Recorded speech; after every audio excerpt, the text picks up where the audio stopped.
Во Македонија конечно има изгледи дека граѓаните ќе добијат модерна патна инфраструктура. Сведоци сме во изминатиот период на она што се случува на терен. Се откочуваат проекти кои што биле заглавени со години. Се креираат нови автопатски решенија, се бараат алтернативи за подобар и побезбеден транспорт за граѓаните.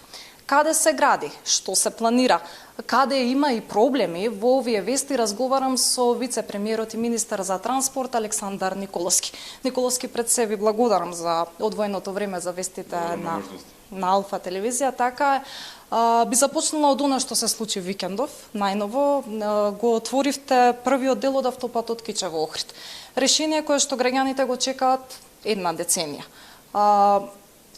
Има различни реакции во јавноста. Некои велат конечно гледаме откочување на процесите, некои бараат да биде финиширан до крај. Како сега ви изгледа кога може да имаме конечно автопатско решение до целосно кое што ќе биде од Кичево до Охрид? Знаеме дека има проблеми со свлечишта, со косини, но еве како стојат работите? Мислам дека вчера беше голем ден.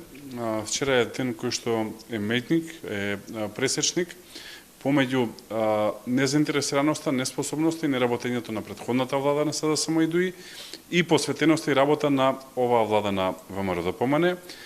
Охрид Кичево автопатот е символ за таа работа. Јас уште кога бев избран кажав дека тоа е символот, ние можеме да реализираме десетици други проекти, доколку овој проект не го завршиме, ќе видиме исти како претходните, а доколку го завршиме, како што го завршуваме, тоа ќе видиме различни од претходните. И овие коментари кои што и кажавте, јас мислам дека се комплементарни. Од една страна, граѓаните се задоволни, што веќе се гледаат првите резултати, ги имаме функционални првите 20 на километри, а второто е нормално да прашаат кога ќе заврши. Ние нема да остапиме ни ден од она што е договорено со изведувачот и со банките. Рокот за завршување е крајот на следната година.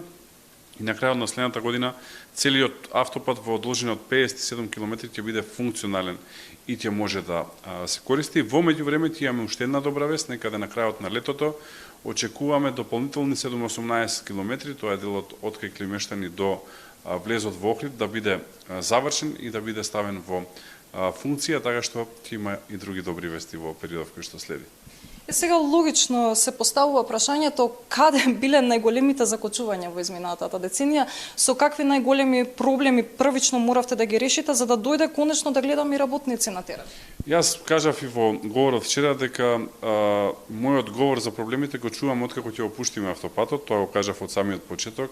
Кажав дека нема сега да зборувам за проблемите, реков ќе правиме што ќе правиме, ќе го завршиме автопатот и еве така е. Но генерално можам да кажам дека се работело за една непосветеност и неработење. Ние бевме избрани лани на крајот на јуни, ни треба околу 3 месеци да увидиме каде се проблемите, што се правило, зошто не се правило и така натака. И веќе од октомври месец да имаме на силна мобилизација, имаме преку 1100-200 работници, имаме над 300 камиони, над 110 машини кои што работат таму пософистицирани од тип на багери и други специјализирани машини. Една мобилизација која што е невидена претходно на оваа делница и еве резултатите веќе се гледат, резултатите се тука и резултатите се пред сите нас. Како што кажав, за проблемите ќе зборувам кога ќе го завршиме. Така, она што сите го очекуваат и го кажавте веќе дека ќе се исполни рокот и автопатско решение би требало да имаме од 2027 практично треба да биде во функција. Би сакала да ве прашам да искористам приликата во овие вести каде се на друго место има отворен фронт и како стојат работите еве и на коридорите 8 и 10. Во делот на автопати работиме многу. Во моментов се работи на автопат Тетово-Гостивар, кој што е дел од автопатот Скопје-Струга-Охрид.